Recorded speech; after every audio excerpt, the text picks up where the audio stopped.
Hello, everybody. It's Corey Poirier here, and we are officially live to talk about the new Blue Talks books. I'm here with one of the co-authors of one of the new Blue Talks books, Lisa Schermerhorn. And so we are going to, Lisa and I are going to have a conversation that'll probably, just to give people a heads up, last maybe 15 minutes-ish, just about what she's been up to, about her book, about since the book that she's in with Blue Talks is the one that Joe Vitale wrote the foreword, talk about a project that she's excited about involving Joe Vitale as well, and just see where that takes us. So, Lisa Schermerhorn, first and foremost, welcome, and how are things?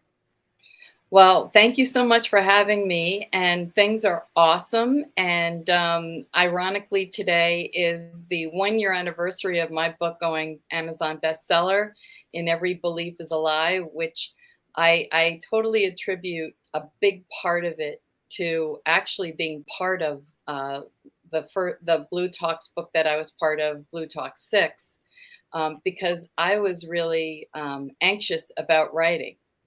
And just putting that one chapter together and then being part of that Blue Talk 6 allowed me to realize that I was now an author and I was a best-selling author, which demystified the entire process for me.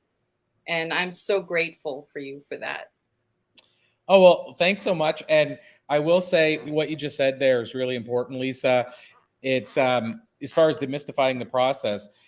When I talk to people about joining Blue Talks or being in a compilation book, one of the things I often forget is this, I'll call it the side bonuses that people get. And, one of those side bonuses is that you learn the book business without having to do it first on your own dime. And what I mean by that is, when you jump in, as you know, when you jump into a book, it depends who you're with, how it's published, a whole bunch of variables. But putting out a book can cost time and money. And even, I'll say, even when you're with a publisher, it can still cost money. But, as an example, my book with a traditional publisher, they gave me the choice of having it edited by one of their team, or I could have my own editor.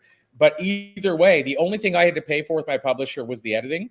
And they did everything else, but the editing, because it was a choice of doing it on your own or not. So what I'm getting at, I'm only bringing that up because I chose to pay an editor. On top of that, I decided I wanted to order some books because of the price they could get me.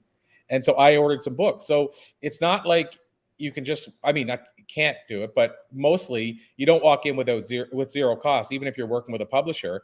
So that's one thing. And then on top of that, the time it takes to learn how to launch a book. My point is when you're doing it all on your own first go, it's a big mountain to climb. It's a huge mountain. And what I didn't realize going into this was that the actual writing of the book was the easiest part. And I remember, was it 2 years ago, 2.5 years ago, I was part of your boot camp, your book writing boot camp.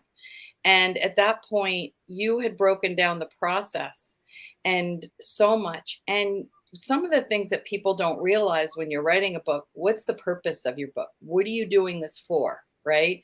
Because there's some people who just want to write a book as kind of a calling card if you're a coach. And I will tell you from experience, having a book gets you on podcasts, gets you more speaking engagements, gets you a different level of coaching clients.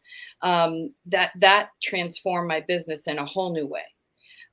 Some people want to just be writers, but you need to know that when you're getting ready to launch your book, what is the purpose? And I didn't know that. There were so many nuances to the whole part of writing. And you're right, editing, and there's different types of editors. And so there's people who will edit just for your grammar and all of that. Then there's content editors, and then you have to get it formatted. So for someone who's going into this for themselves, just to do this on their own, you have no idea how complicated it is. People go, oh, I'll just write a book and throw it up on Amazon and see how it does. Even the design of the cover of your book, there's so many nuances. So to be able to go on this journey with you and help me better understand what was involved, how I could break it down and decide what was the purpose of my book? Why did I want to do it? And help me become a best-selling author. Now, I'm sorry, go ahead. Oh, no, no, go ahead. So the Blue Talk 6 went bestseller, and then that allowed me to put best-selling author on my book, right? So that was amazing. So I was putting up a book that said best-selling author, and then I became part of the Blue Talks 10, is it now, with Joe Vitale? Yeah, and so that one I still struggle with this, but we didn't give it a name like the other ones where it's volume 9, 10, what have you. It is Right. technically volume 10, but we just called it. I can't remember the terminology. I have to look at the cover, but Blue Talk Special Edition, essentially. So Oh, okay. so and it's a struggle because they're all pretty much going to be special editions going forward. So we're still working the bugs out on that. But yeah, it is technically book 10. And I will say I'm going to put the link in for people that might want to buy the book now because it is on special, and I'm doing something extra special with the book. But one of the things, so agree with everything you said, Lisa. And one of the things I see somebody put in the comments is they said I'm still looking for an agent to find a publisher for my book. And to your point, this is the part that I find fascinating. I didn't understand this when I first started, but you mentioned the key words that the book sometimes, or you didn't realize when you started it, the book would be the easy part, writing it.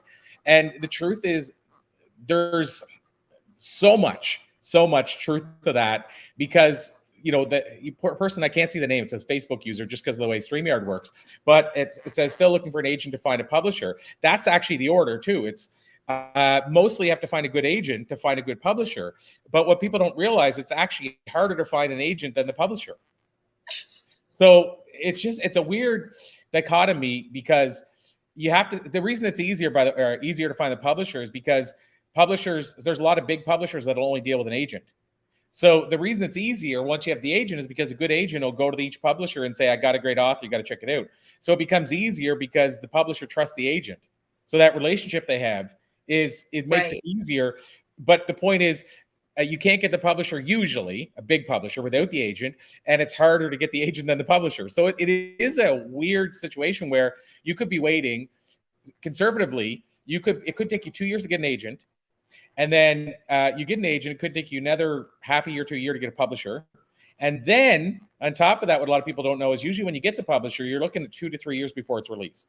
So if you have a book right now that you think is ready to rock the world, you could be conservatively looking at 5 years before that book is out. And again, there's a lot of variables there. If you get lucky and get an agent next week, and then the agent pushes hard and gets you a publisher next month, I mean, then you're down to 2.5 years. But what I'm saying is, if you look at the normal process, you read the stories of people over the years, I would say the average is it takes months, if not years, to get the agent. And then again, they have to go sell it to different publishers. Then you got to get an agreement, which could take them time to decide how much they're going to offer you. So to that point, what I would put out there to people is there's nothing wrong with that as long as you understand the process.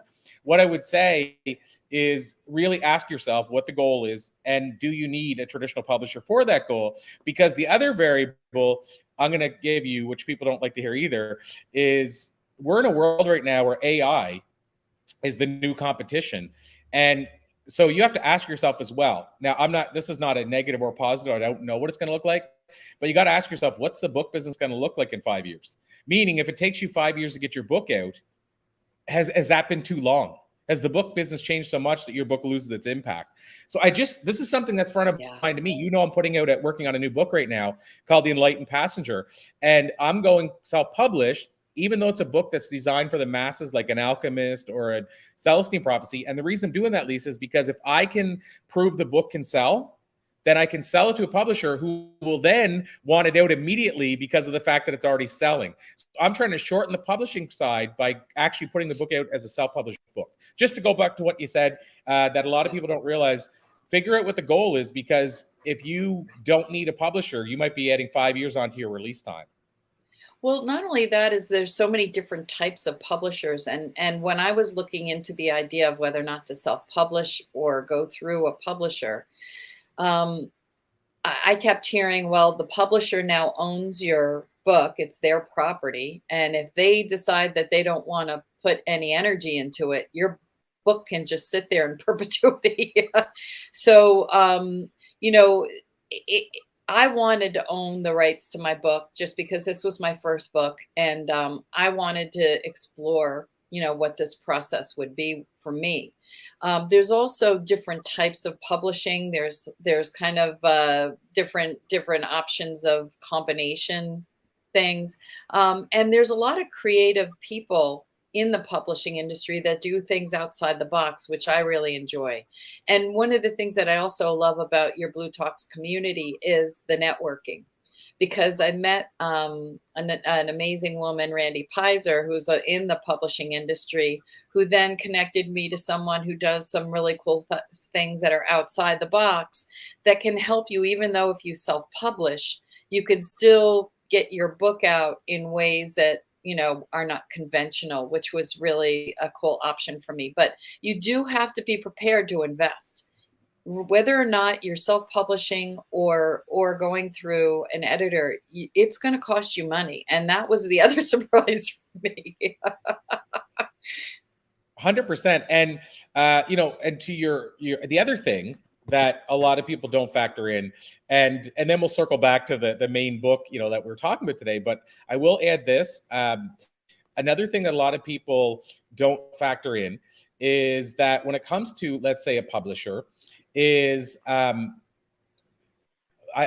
of the things that I've heard many times, and I've seen this to be true, is if you're looking for a publisher right now, prepare that the publisher is going to want to see you. I was talking yesterday, is a great example. I was talking yesterday with a small publisher, and she was saying she has so many authors that come to her because they keep hearing the same thing these days over and over, is that you have to have minimum 300,000 followers for a traditional publisher to even want to sign you. Wow. And wow. When I say that, a lot of people go, well, I have this Facebook page that has 200,000 or whatever. They don't look at that the same, because the way Facebook is now, you might only be able to reach 3% of those people. It's not the same as an email list with that number. Now, to back that up, Hay House, actually, a buddy of mine, I won't say his name because he might not want me to share the story, so I'll just say a buddy of mine has a book with Hay House, and he was saying he went to their conference right after his book came out, and they told him they won't even look at an author right now with a 50,000 on their as an email list. They won't even consider it. And so what they'll do is they'll say, you maybe want to look at our Balboa Press, which is a hybrid, where, to your point, you do pay for everything there. And then, I mean, the possibility is that if you go that route, you may be able, if you sell a lot of books, they'll consider putting you onto Hay House and change it over to traditional. But to me, how's that any different than you publishing it yourself and getting it to a traditional? But back to that point, the stuff you need to get with a publisher now is insane. So like, you have to, if you want to get an agent to get a publisher, you have to sell the agent. Then the agent has to go to the publisher, and then the publisher is going to say, what's their following like? And then if you have like, no email list or 1,300 people on the email list or what have you, again, it gets challenging because usually a publisher won't want to touch that. I seen a person here said, I need to get it published for my speaking about stroke and TBI. And my personal take on that is you need to get it published, but you don't need to get it with a traditional publisher for that. No. And in fact, there's to be arguments made for why you don't want to go that route. Having said that, I just want to say that from my perspective, I hope people understand I'm with a traditional publisher. I'm not saying I still think there's many great reasons to go with a traditional publisher. And with the book I'm working on right now, I ultimately see it with a traditional publisher. So I don't want people to think I'm saying that's a bad route. I just think that a lot of people still have it stuck that I need to go traditional publisher when that might not be necessary. Right. I mean, self-publishing has opened a lot of doors for me. And as a coach, it's gotten me on countless podcasts and stages that I wouldn't have had, because it gives you a certain credibility that I wouldn't have had before. The other thing is, what I was really excited about was being part of the Joe Vitale book that's about to come out. I was approached because I'm very involved in a group called that studied Ho'oponopono, which he wrote a book called Zero Limits about it. It's a lot of forgiveness work. It's an ancient Hawaiian prayer that's used for forgiveness, but it also performs miracles. I actually was using that technique when I released all these beliefs that I had about myself. And then that suddenly opened the door for me to finally start writing, because I had to forgive myself for all the things I was saying about myself and resentments that I was holding on to.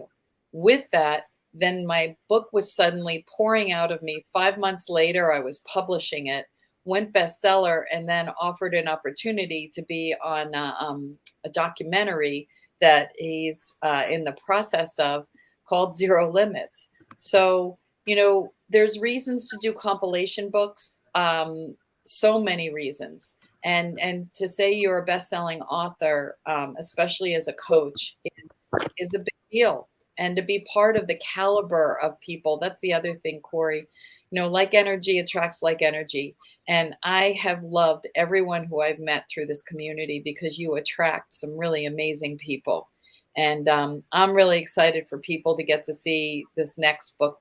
You've got 2 books actually coming out, right? Yeah, absolutely. And so, yeah, so thanks for bringing it back to that. And, let's kind of finish our conversation talking with the new book. I will say, I'm trying to see if I can share screen on this. I don't know if I can, but because I was talking about the way the publishing world is right now, and I was curious to look it up. And Kindlepreneur, I asked the question, how many followers traditionally does an author want to see now? And it said, if you do not actively reach 25,000 plus people regularly before a deal, 0 reputable publishing companies or literary agents today seem to want to take a risk on your book. In 2022, don't bother trying to get a book deal without an existing sizable audience. So, that's just to put a stamp on that. And that's kindlepreneur.com. Not saying they're the main authority, but they somehow got Kindlepreneur, which means they have a good experience in Kindle. So I just wanted to add that. But to your point, Lisa, yeah. So I love, first of all, the fact that the new book was able to help you get involved in an upcoming documentary because of the connection to Joe Vitale. And to your point about Joe Vitale, so the new 2 books, and I don't even have a physical copy myself yet because we're that early in the launch in my hands, but basically we're about to officially launch, and you can buy the copies now. 2 new books. One is a book that Dr. Joe Vitale from The Secret, wrote the foreword for. And the other book is Marie Diamond, also from The Secret, wrote the foreword for. And so basically it's 2 Blue Talks books. I'm going to put the link right in the comments so people can take a peek. You can buy the book through that link, but also it'll let you see what the cover looks like and see about the book and stuff. This is our 9th and 10th books through Blue Talks. And to your point, Lisa, all of them have been bestsellers. Like you mentioned, you were in an earlier one that was a bestseller. And the idea behind these books is Blue stands for Business Life Universe. And so the idea is to have people writing chapters around something related to those areas. So it could be a business message. It could be a life story or journey. It could be a spiritual message. It could be, experience they had in their life, and so on and so forth. And it's a compilation book, which mixes a lot of those different authors sharing different stories together. And so, the books in the past have gotten great reviews and feedback, and so on and so forth. And so now, like you said, we're putting the new 2 books out at the same time. They're basically just ready to be launched, but people can again pre-order. What I will say is, here's the great part about the pre-order, and this is going to end pretty soon because we're about to bring the book over to Amazon. So this ends once we hit Amazon. What I decided to do, and Lisa, you can validate this because you have access to this from early on, but we have a thing called the Speakerpreneurship Authorpreneurship Masterclass. It's a 5-week masterclass that was recorded in real time a bit back. And basically it teaches you what we're talking about, how to write a book successfully, how to market it. We bring on Kelly Filardo, who we work with a lot, to talk about her unique bestseller strategy, which has helped every Blue Talk get to #1 bestseller. And then also all my hacks for how to get paid to speak. Basically, the first time I sold that program, I sold it for $495. And then there were hundreds of people signed up. And then from that point forward, I decided to make it a bonus. So if somebody signs up for Blue Talks, they sign up for speaking program, what have you. So finish this off. What I decided to do, first time ever, is anybody that buys the book at the pre-order stage will get access to that masterclass for free. So it's, again, $500 masterclass. You get access to it for free. And previous to this, the only way you could do it was basically invest thousands of dollars in something we offered. So I decided I would try to do something unique as a bonus, Lisa, and I decided to do this one as the big incentive this time. And here's the other thing, and we know this to be true. We've talked about this a lot because you teach people how to also get a TED Talk. For those people who are more spiritually based, TED doesn't really want anything TED, spiritually related. And you offer a platform for those people who are much more spiritually based. And so it's a great launching place for you, as an alternative to TED, if that's what you're, what you like to talk about. And I love that about you because you don't limit people. It's really, who are you and what you want to talk about. And you also give some really great tips on how to do a TED Talk and how you could turn something that's very spiritual into something that's more conventional and entitled. So I love that too. Oh, well, thank you so much. And yes, my feeling is everybody has a story. They just need a platform to share it on. And so we try to become that platform. And I also always say too, because I've jokingly, as you know, said that we're like the love child of Chicken Soup for the Soul and TED Talks. But at the same time, that I talk highly about TED Talks, and I say often that it's not a bad thing that they've decided this is our brand. Like they said, this is our brand, which doesn't include spiritual type talks. It's great that they've identified what their brand is. It's just that Right. I felt that there was a need for a brand that did include those type of talks. Exactly. That's really what it came down to. Exactly. Yeah. So last question, Lisa, is how can, so of course, as I mentioned, if people want to order the book, they get that bonus. I'll be talking about it off and on throughout the day. We're doing different interviews. So they can go there, check out that on the website. It's literally just blue-talks-book.com. We actually used to have it as bluetalksbook.com, but there was a security issue, so we want to make sure that everything's secure, so we switched over to a different platform or different site. So having said that, how can people get a hold of you? So if they want to learn more about your work, they want to get your book, what does that look like? Right. So I have actually two websites, lisaschermerhorncoaching.com, and you can reach me through that. And I think there's a link to the Amazon, where you can order there, or Center for Next Level Performance .com. Oh, it's cnlpcoaching.com. And just so people know, I'm a mindset coach. So I'm a certified hypnotherapist, master practitioner in neuro-linguistic programming. And I also do a lot of metaphysical stuff. So studied that for a long time. So out of the box work and help people find their why and their purpose. So amazing. And the name of my book is it's not going to show up here. In Every Belief is a Lie, and if you look at the word belief, LIE is in the middle. Yeah, I love it. And just to finish this off, that title, you kind of tested it, made sure it was a good title through our boot camp. You did when we do the hot or not titles, and you were able to, which I always recommend people do, take advantage of the fact that you had an audience to find out if it would work. And that was a way that you mentioned in the past that you've come up with the title. It helped it a little bit. So I love that. So we're intrinsically tied together when it comes to this. So it's very cool. Awesome. So Lisa, it's been an absolute pleasure. I thank you so much. Chuck Goldstone wanted to let you know he got your note and he listened in. So that's very cool. Hi, Chuck. So I must have seen your note when you put that you're going to be on. So I love that. So Lisa, it's been an absolute pleasure. It always is. I always call it a to be continued because I know it's not our last time. So I'll call it a to be continued with your permission, and until next time, if that works for you. Absolutely. Thank you so much. And I'm excited to see where these books go. Thank you so much. Amazing. Thanks so much, Lisa. And everybody, that's where you can get the book, get your hands on it. And because I separated these today, these StreamYard links, I'll be back on in 2 minutes, but I'll be on a different StreamYard link. So, watch for another link to pop up. And then Kelly Flardo and I, who I mentioned, who does a lot of bestseller stuff, we're going to do an author training coming up as well in about, I think, a half hour, actually. So feel free to keep joining us. We'll be on throughout the day. And somebody just mentioned, Lisa, what we talk about often, and we hear this a lot, did not know that TEDx didn't include spiritual talks. So a lot of people don't know that, which is, and if you want, validation on that, so, Corey's just not throwing that out of nowhere. If you go look at their guidelines on TED.com, you'll see where they talk about the stuff they're not looking for. And again, it's the type of brand that they built that works for them, so it's not a bad thing. It's just a thing. So, Exactly. Schermerhorn, I so appreciate you. Thank you so much. Till next time, as I mentioned, and everybody else, I'll be back in less than 60 seconds, I believe. Okay. Take Thanks, care. Lisa. Talk to you soon. Bye-bye. Bye-bye.